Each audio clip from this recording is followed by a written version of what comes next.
The whisper in the wind. Willow Creek was the kind of town where life moved slow, where neighbors knew each other by name, and where secrets never stayed hidden for long. The autumn air carried the scent of burning wood from chimneys, and leaves painted the streets in fiery shades of red and gold.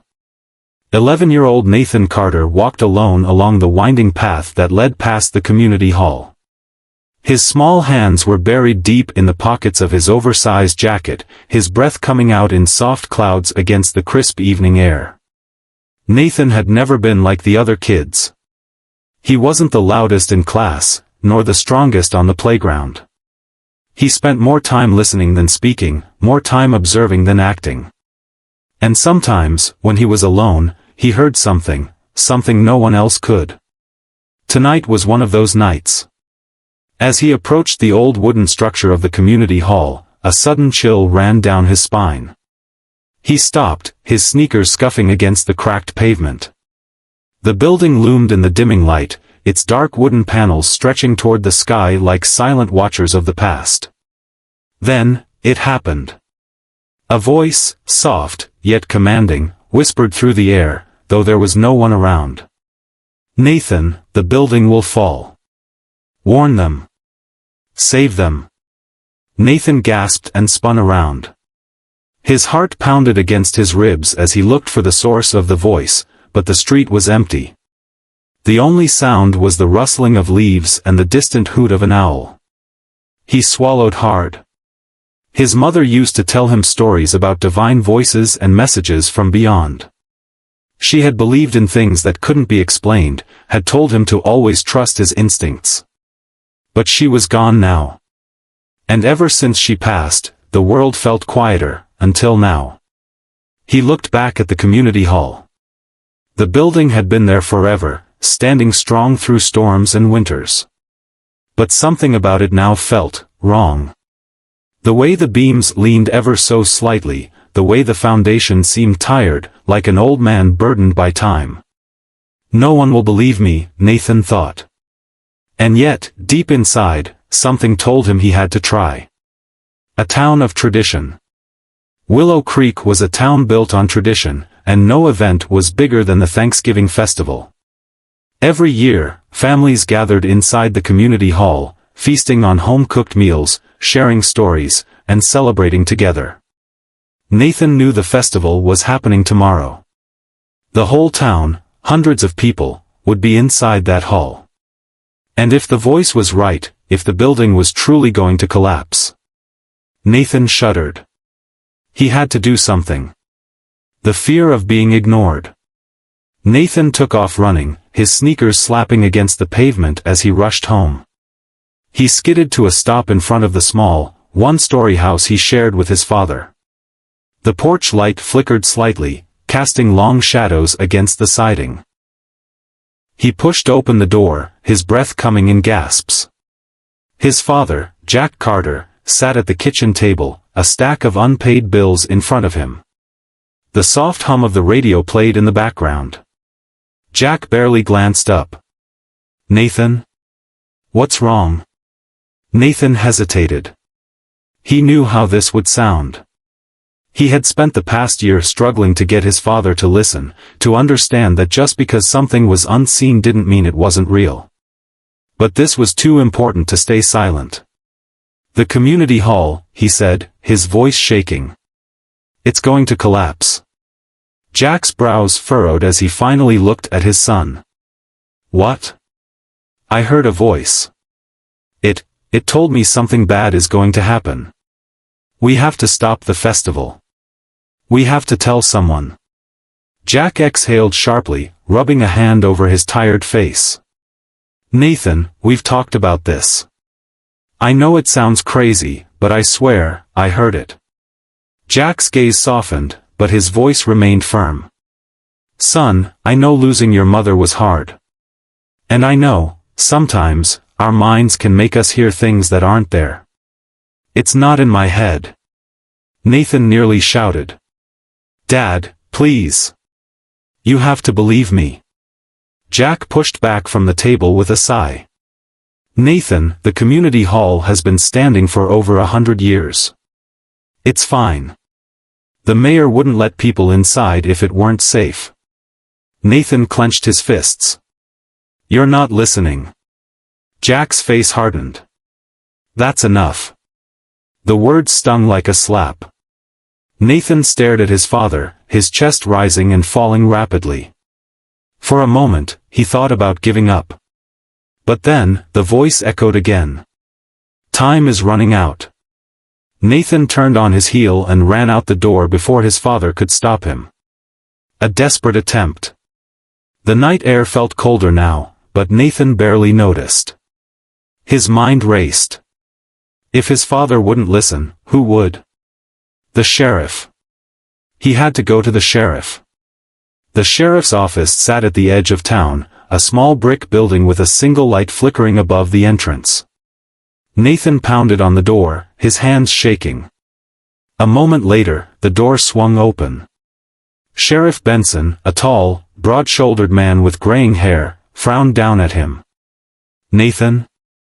What's wrong? Nathan gulped. Sheriff, you have to stop the festival. The community hall, it's going to collapse. Sheriff Benson's frown deepened. What are you talking about? I heard a voice. It warned me. I know it sounds crazy, but you have to believe me. The sheriff sighed, rubbing his chin. Nathan, that building's been inspected. It's old, sure, but it's safe. If there were structural problems, we'd know. Nathan's stomach twisted. No one believed him. Sheriff, please, just check. Just go inside and see for yourself. The sheriff hesitated, then finally said, Look, I'll check in the morning before the festival starts, okay? Nathan wanted to scream. Tomorrow would be too late. But Nathan, the sheriff's voice was gentler now, go home. Get some sleep. The door closed, and Nathan stood there, helpless. The burden of knowing. Nathan walked aimlessly through the quiet streets, his chest tight with frustration. No one was listening. He found himself back in front of the community hall. The moon cast eerie shadows across its facade. The old wood seemed to groan under the weight of time. Nathan clenched his fists. He knew what was going to happen. And if no one else would do something, then he would. The boy who cried disaster. Nathan stood outside the community hall, his breath visible in the freezing air. The wind howled through the empty street, rustling the trees and shaking the loose shingles on the old roof. His fists clenched at his sides. No one believed him. His father thought he was imagining things. The sheriff dismissed him. And by tomorrow, the entire town would gather in this very building, the building that was going to collapse. Nathan didn't know where the voice had come from. But something deep inside told him it wasn't a trick of the mind. He wasn't crazy. He wasn't making it up. And if he couldn't get the adults to listen, maybe there was only one thing left to do. He had to stop the festival himself. A desperate plan. Nathan sat on the cold steps of the town library, thinking. The street lamps flickered, casting eerie shadows on the pavement. What can I do? He needed a way to convince people. But logic wasn't working. Warnings weren't working. He thought of stories his mother used to tell him before bed, stories of heroes who stopped disasters before they happened.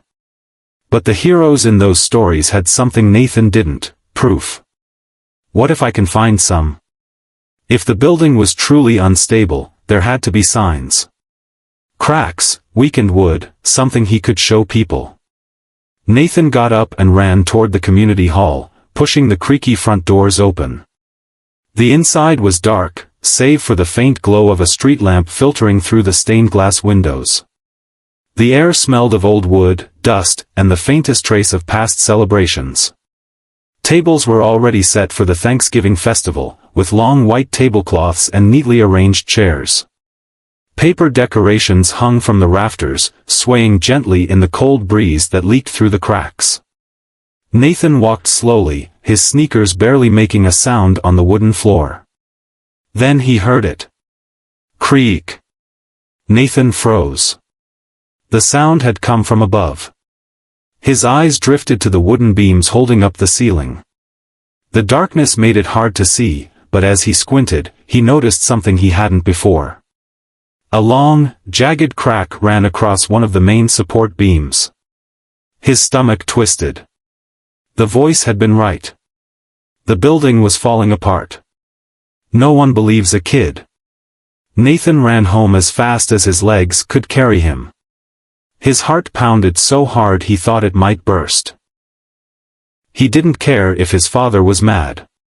He had proof now. Bursting through the front door, he found Jack Carter sitting on the couch, half asleep, an empty coffee cup beside him. "Dad!" Nathan gasped, doubling over to catch his breath. "The community hall, it's breaking. I saw it. A huge crack in the ceiling. We have to stop the festival." Jack groaned, rubbing his eyes. "Nathan, we've been through this. I'm not making it up. I saw the wood cracking. The beams are going to fall." Jack sighed, standing up. "Nathan, I know you're worried, but buildings creak. Wood shifts. It doesn't mean the place is collapsing." Nathan's eyes burned. Why wouldn't he just listen? "I'm not lying," he shouted. "If we don't do something, people will die." Jack's face darkened. "That's enough, Nathan." "But enough." Nathan clenched his jaw, shaking with frustration. Why was it so easy for adults to ignore things they didn't want to believe? His father gave him a tired look. "You're scared. I get it. But you have to stop this, Nathan. It's not healthy." Nathan didn't reply. He just turned and walked out the door. If his father wouldn't help him, then he would do it alone. The boy who cried wolf. Nathan needed someone who would listen. His best friend, Eli Martinez, lived a few blocks away. Maybe he could help. Nathan sprinted through the cold night air, his lungs burning by the time he reached Eli's house. He banged on the door, and after a few seconds, a sleepy-looking Eli answered. "Nate?" Eli rubbed his eyes. "Dude, it's late." Nathan grabbed his arm. "I need your help. The community hall, it's going to collapse." Eli blinked. "What?" Nathan took a deep breath. "I heard a voice. It warned me. And tonight, I went inside and saw a huge crack in the ceiling. It's breaking, Eli. We have to do something." Eli frowned. "A voice?" Nathan nodded. "I don't know where it came from. But it was right. The building's falling apart. The whole town is going to be inside tomorrow, and if we don't stop them." Eli pulled his arm away. "Nate, this sounds crazy." "It's not." Nathan pleaded. "I'm telling the truth." Eli hesitated. "Look, I get that you're worried, but you've done this before." Nathan's stomach dropped. "What?" Eli sighed. "Remember last summer? You said that old barn was haunted, and we spent all night waiting for a ghost that never showed up? That was different." Nathan protested. "And last winter, you swore you saw a UFO?" Nathan's face burned. "But this is real, Eli." Eli shook his head. "Nate, I don't know what's going on, but I don't think the community hall is going to collapse." Nathan felt like the air had been sucked from his lungs. Not Eli, too. He had no one. Eli patted his shoulder. "Just, try to get some sleep, okay?" Then he shut the door. Nathan stood alone on the porch, cold and shaking. No one believed him. Not his dad. Not the sheriff. Not even his best friend. And by tomorrow, it would be too late. A choice that would change everything. Nathan wandered through the streets, feeling numb. The town was silent except for the wind whistling through the alleyways. He stopped in front of the community hall again. Its windows were dark, lifeless. The wooden beams stood still, waiting, as if holding their breath. He stared at the door. He had tried everything. He had warned people. He had begged them to listen. And no one had. So what now? Then, a single thought surfaced. What if he made them listen? What if he forced them to cancel the festival? Nathan stared at the building. There was still time. If he had to break in, if he had to tear down the decorations, if he had to set off the fire alarm, he would. Because if he didn't, people would die. His heart pounded as he reached for the door. He was going to stop the festival. No matter what the breaking point. Nathan's breath came in short bursts as he stood before the community hall, his pulse hammering in his ears. The towering wooden structure loomed over him, silent and unmoving, but he could almost feel it, a deep, unsettling wrongness beneath its surface. The crack in the beam haunted his thoughts. No one believed him, not his father, not Eli, not the sheriff. But that didn't mean he was wrong. He had warned them. Now, he had no choice. He had to stop the festival. And if the town wouldn't listen? Then he'd do whatever it took to make them. A midnight mission. Nathan reached into his coat pocket and pulled out his father's old flashlight. He flicked it on, the dim glow barely piercing the darkness. He had snuck into the community hall before, years ago, when he and Eli were just kids. They had dared each other to explore the basement, convinced it was haunted. Now, the building was more terrifying than any ghost story. The main entrance was locked, just like he expected. But Nathan knew another way in. The back window. It was small, hidden behind the bushes near the loading dock. A loose latch had made it easy to pry open back when they were kids. Nathan crouched behind the shrubs, his breath frosting in the cold night air.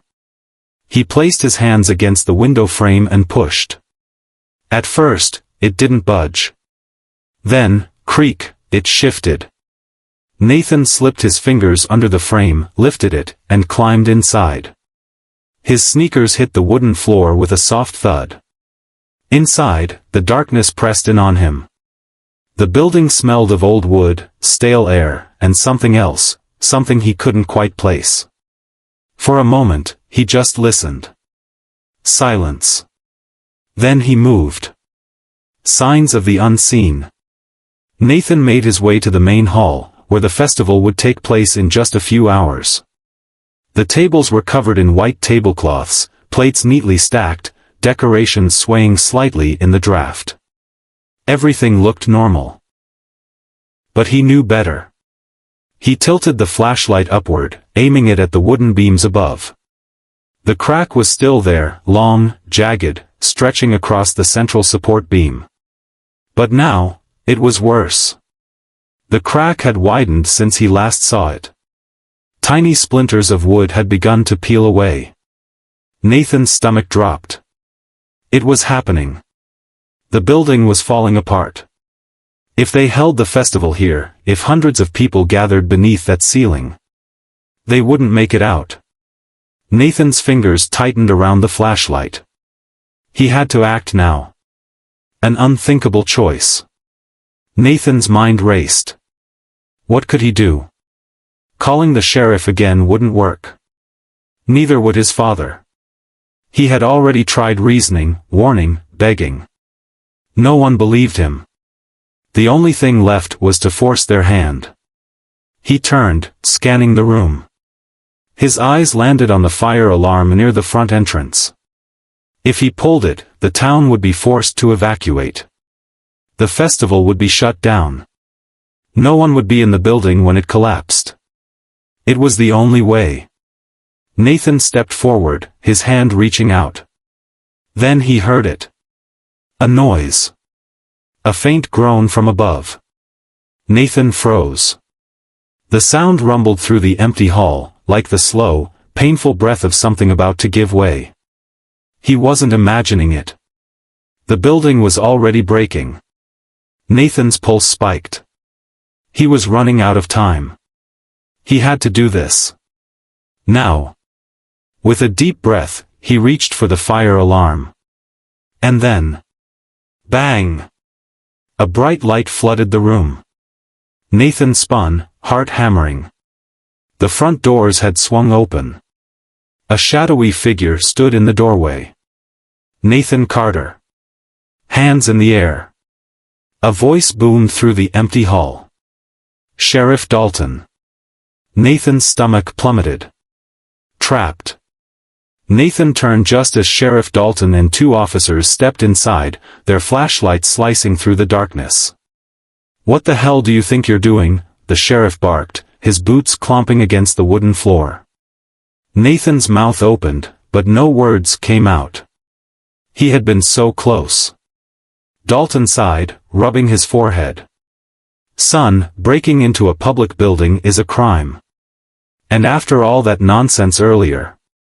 "It's not nonsense," Nathan shouted. "The building is falling apart. It's going to collapse." Dalton exchanged glances with one of his deputies. "Nathan," he said slowly, "I checked with the town inspector. This building passed every safety test. There's nothing wrong with it." Nathan's hands clenched into fists. "You don't understand. I saw it. The cracks." "Enough," Dalton said firmly. "You're coming with me." Panic shot through Nathan. No. No, no, no. If they took him away, no one would stop the festival. He couldn't let that happen. Nathan's eyes darted to the fire alarm. He was only a few feet away. One chance. One move. Now or never. Nathan lunged. But before he could reach it, a strong hand grabbed his arm. "Nuh-uh," the deputy muttered, hauling him back. Nathan thrashed, but the officer held him firm. Dalton sighed. "Let's go." Nathan fought back tears as they dragged him toward the door. He had failed. The festival would go on. And tomorrow. People would die. A father's doubt. The police cruiser rumbled down the road, the sirens silent but the red and blue lights flashing in the night. Nathan sat in the back seat, hands balled into fists. Sheriff Dalton hadn't cuffed him, but it didn't matter. He felt like a prisoner anyway. The cruiser pulled up in front of his house. The front porch light was on. Jack Carter stood in the doorway. His father's face was tired, but there was something else in his eyes. A flicker of doubt. Dalton walked Nathan to the porch. "I'm letting him off with a warning, Jack. But you need to get him under control. This has gone far enough." Jack nodded. "I understand." Dalton sighed, tipping his hat before heading back to the cruiser. The red and blue lights disappeared down the road. Jack turned to Nathan. "Inside," he said quietly. Nathan didn't argue. A father's realization. Inside, the house was quiet. The clock on the wall ticked loudly. Jack set his coffee cup on the table. Breaking into the community hall? Nathan swallowed hard. "Dad, I saw it." Nathan froze. Jack rubbed his face. "When I went to the station earlier. I stopped by the hall. I saw the crack." Nathan's heart leapt. You believe me?" Jack exhaled. "I don't know. But, that crack wasn't there last month." Nathan sat up straighter. "Then we have to stop the festival." Jack hesitated. For the first time, Nathan saw fear in his father's eyes. Something had shifted. But was it too late? Tomorrow was the festival. And if they couldn't stop it in time, it would be a disaster. The final warning. Nathan sat stiffly on the couch, his father pacing in front of him.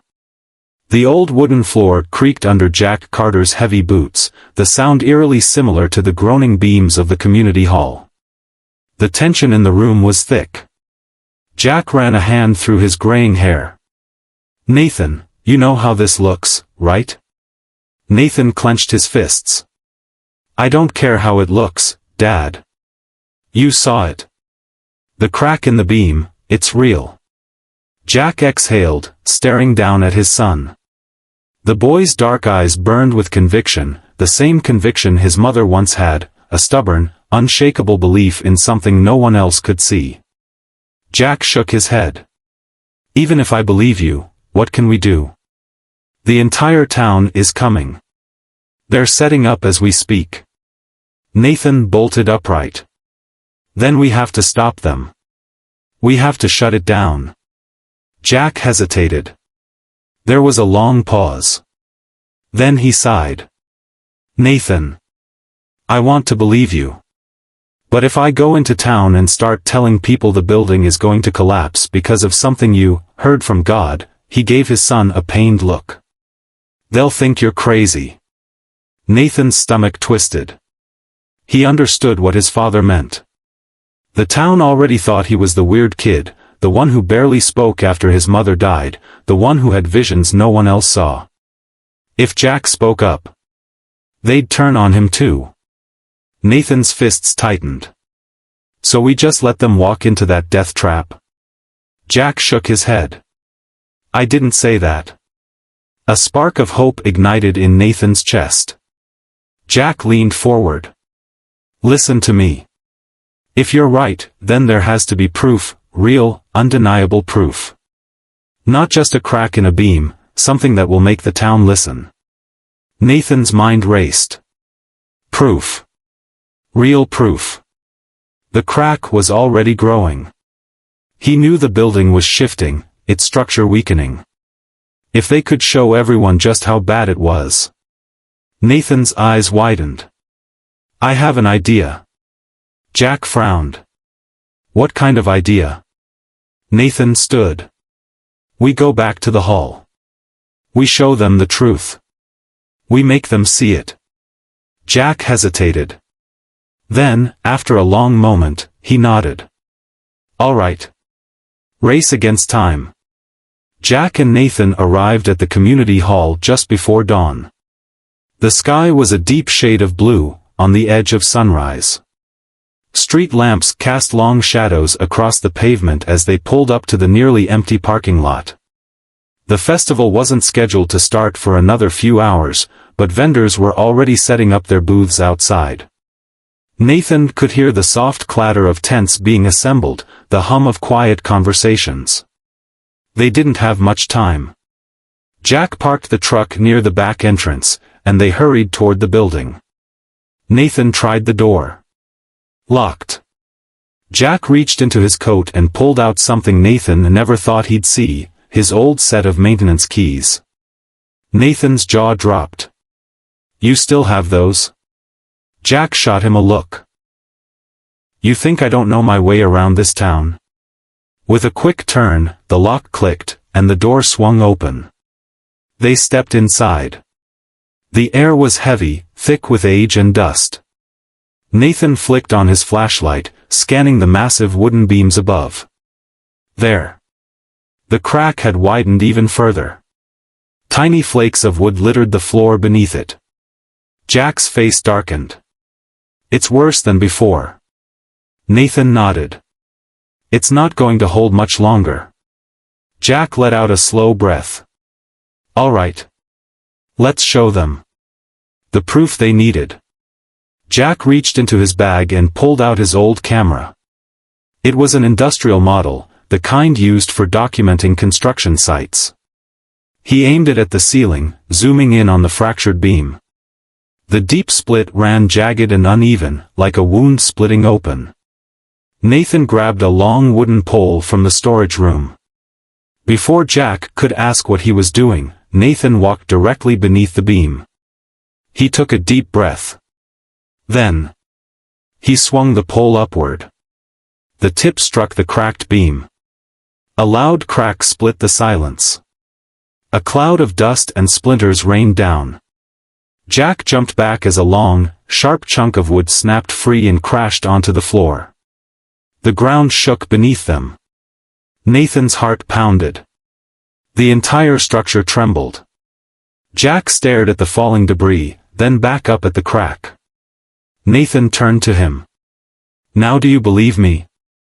Jack didn't say anything. He didn't have to. He lifted the camera and kept recording. The town's reaction. By the time they returned to Main Street, the festival setup was in full swing. Banners flapped in the wind. The smell of fresh baked goods filled the air. People milled about, chatting, laughing, completely unaware of the disaster about to unfold. Nathan's chest tightened.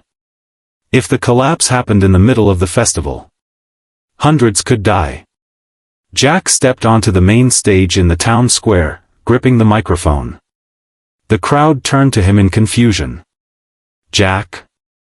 Mayor Thompson frowned. "What's going on?" Jack held up the camera. "There's something you all need to see." The footage played on the large screen behind him. The moment the cracked beam split apart, the crowd gasped. Murmurs spread. People shifted uncomfortably.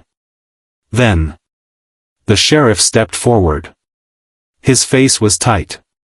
"Where was this taken?" Jack met his gaze. "This morning. In the community hall." Silence. The mayor's face paled. "Is it safe?" Jack looked at Nathan. Then he turned back to the crowd. "No. The collapse begins." A sudden boom erupted in the distance. Everyone turned toward the community hall. Another crack. Then, the roof caved in. Dust and debris exploded outward as the building began to collapse in real time. People screamed. Vendors scrambled away from the blast. Nathan stood frozen, watching as the place where so many memories were made crumbled into a cloud of dust and rubble. The hall was gone. But the town was safe. Nathan let out a shaky breath. They had stopped it just in time. The moment of truth. The world crumbles. For a moment, time stopped. The wooden beams groaned, the ceiling buckled, and in the blink of an eye, the entire community hall seemed to exhale a final, tortured breath. Then, a horrifying crack split the air. A sound like thunder rolled through the building. And then, collapse. Dust exploded outward, swallowing the street in a cloud of debris. People screamed, running backward, shielding their eyes, their mouths agape in shock as the structure they had trusted for generations crumbled into ruins before them. Nathan stood frozen on the pavement, his ears ringing. It happened. It really happened. Just as the voice had warned him. A deafening silence followed. Then, the sound of coughing. Groans. Cries. And beneath it all, panic. "We have to get them out," someone shouted. Nathan's heart pounded as he turned, his mind racing. He wasn't the only one who had made it out, dozens of people had managed to flee after he shouted his warning. But not everyone. He could still hear muffled voices from under the wreckage. And his blood ran cold. A desperate search. Nathan. He turned to see his father, Jack, sprinting toward him, his face streaked with dust and fear. The second he reached his son, he pulled him into a crushing hug. "Are you okay?" Jack's voice was tight, almost frantic. He pulled back, scanning Nathan for injuries. "I'm fine," Nathan choked out, but his voice was shaky. "But some people." "I know," Jack said, already turning toward the wreckage. "We have to help." Others were already scrambling to pull away debris, their hands working in a frantic blur. Sheriff Duncan barked orders, directing able-bodied volunteers to help dig out survivors. Firefighters arrived within minutes, sirens screaming as they jumped into action. Nathan ran forward to help, but his father caught his arm. "You stay here," Jack ordered. "Let them handle it." "But Dad." "Now, Nathan." There was no room for argument in his voice. Nathan clenched his fists as he watched the firefighters dig. He felt helpless. But then, "We got someone." A group of men heaved up a broken wooden beam, revealing a woman trapped beneath it. Her leg was bent at a painful angle, but she was alive. Tears streamed down her face as she whispered, "Thank you, thank you." More survivors were pulled out, one by one. Lily emerged from the dust, her face streaked with tears, but unhurt. The second she saw Nathan, she ran to him and threw her arms around his neck. I thought I was going to," her voice broke. Nathan swallowed hard. "You're okay now." She pulled back, her eyes searching his. "I should have listened to you." He didn't respond. Because he wasn't thinking about that. He was thinking about the voices that were still trapped. And the ones that had already gone silent. The reality of loss.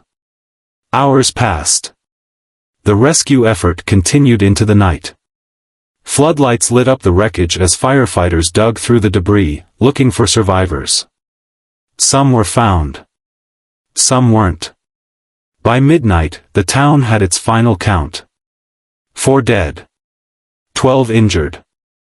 Most people made it out because of Nathan's warning. But 4 souls were still gone. Nathan stared at the names as the sheriff read them aloud. Mrs. Patterson, the elderly baker who had always given him extra cookies. Mr. Thompson, the mayor's brother, who had come to town just for the event. 2 others, people Nathan had seen around town but never really knew. A weight pressed against his chest. "I tried," he whispered, staring at the wreckage. Jack knelt beside him, resting a heavy hand on his shoulder. "You saved so many, Nathan.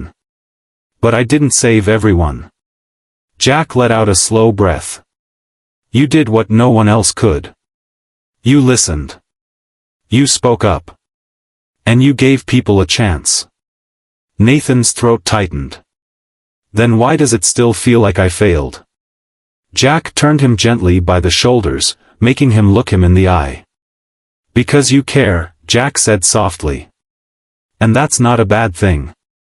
Nathan didn't respond. Because deep down, he knew his father was right. But that didn't make the guilt go away. The town's regret. The next morning, the sun rose over a broken town. People gathered in the town square, silent, grieving, shaken. It was Mayor Thompson who spoke first. "We should have listened." His voice was raw, weighted with regret. "We ignored a warning that could have cost us all our lives." "And for what?" He shook his head, his hands trembling at his sides. "Because we couldn't believe the impossible?" People looked down at their feet.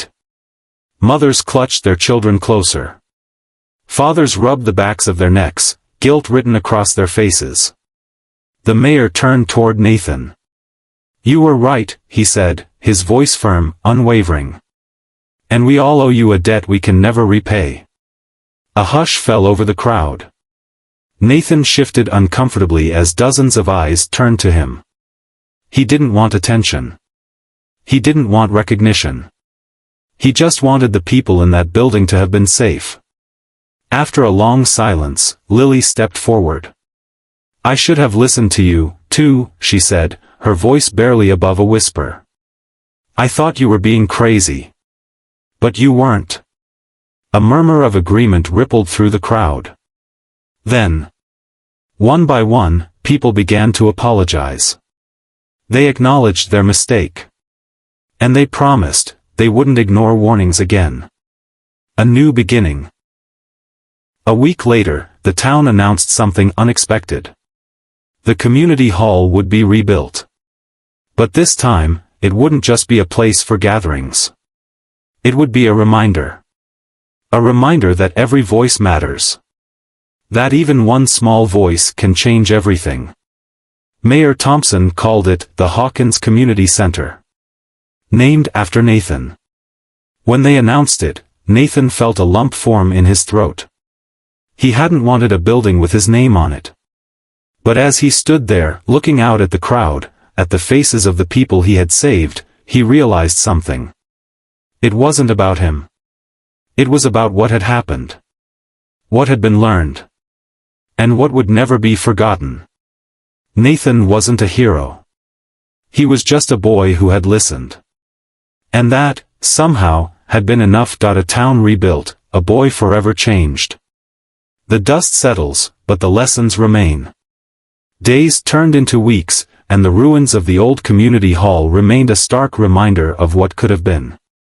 People came by daily, standing at the fence that now surrounded the site, shaking their heads in disbelief. Children who used to run across its wooden floors and now peeked through the cracks in the fence, whispering about how the building had just crumbled to dust. Nathan still felt the weight of what had happened, but something was different now. People no longer brushed past him with wary glances. They listened. And not just about the hall. Mrs. Patterson, the town's baker, stopped him one morning as he passed her shop. "Nathan, dear, you always seem to notice things before the rest of us," she said, handing him a warm apple muffin. "Tell me, is there anything wrong with my shop? Anything you've noticed?" It wasn't the first time someone had asked. The librarian had asked if the old bookshelves in the town library were stable. The school principal had asked if Nathan had seen anything off about the gymnasium. Even Sheriff Duncan had pulled him aside one day. "You got good instincts, kid. If you ever notice something that don't sit right, you come to me." Nathan didn't know how to feel about it all. At first, it felt like a burden, like he was suddenly responsible for the whole town's safety. But then, as the days passed, he realized something. They weren't putting all of that weight on him. They were just finally hearing him. Plans for a new beginning. At the town hall meeting, the mayor stood before the crowd, his voice steady but full of regret. "We failed as a community. We failed to listen. And we nearly paid the ultimate price." A hush fell over the room. The mayor took a deep breath. "Which is why I am proud to announce that we will be rebuilding our community hall, with safety as our top priority. We will not make the same mistake again." Applause rippled through the room, but then Mayor Thompson held up a hand. "There is one more thing," he said, turning to Nathan. The boy froze. "We owe this young man more than just our gratitude. If not for him, this meeting could have been a memorial service instead of a new beginning." A murmur of agreement ran through the crowd. Jack, standing at the back, smiled with pride. "So," the mayor continued, "I propose that our new building bears the name of the boy who saved us." Nathan's eyes widened. There were gasps of surprise. Some people even clapped before the mayor could finish his sentence. The Hawkins Community Center. Nathan's heart pounded. "Wait," he whispered, barely able to process the words. "His name? On the new town center?" He suddenly felt small, like a single star in the vast night sky. He hadn't done this for recognition. He had done it because he had to. But as he looked around the room, saw the nodding faces, the warm smiles, and even a few tears in people's eyes, he understood. This wasn't just about honoring him. It was about acknowledging something deeper. That listening matters. That one voice, no matter how small, can change everything. A friendship forged in fire. Nathan didn't realize how much he had changed until he ran into Lily one afternoon.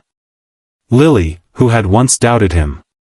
Lily, who had tried to pull him back inside the hall that day. She hesitated before speaking, shifting from foot to foot.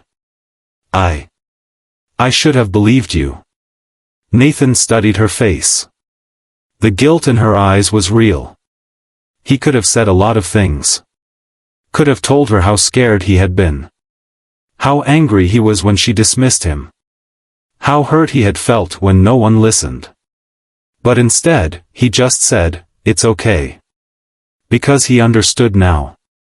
It wasn't just that people didn't believe him, they hadn't been ready to. Lily let out a shaky breath. "Thanks. But I won't make that mistake again." Nathan smiled.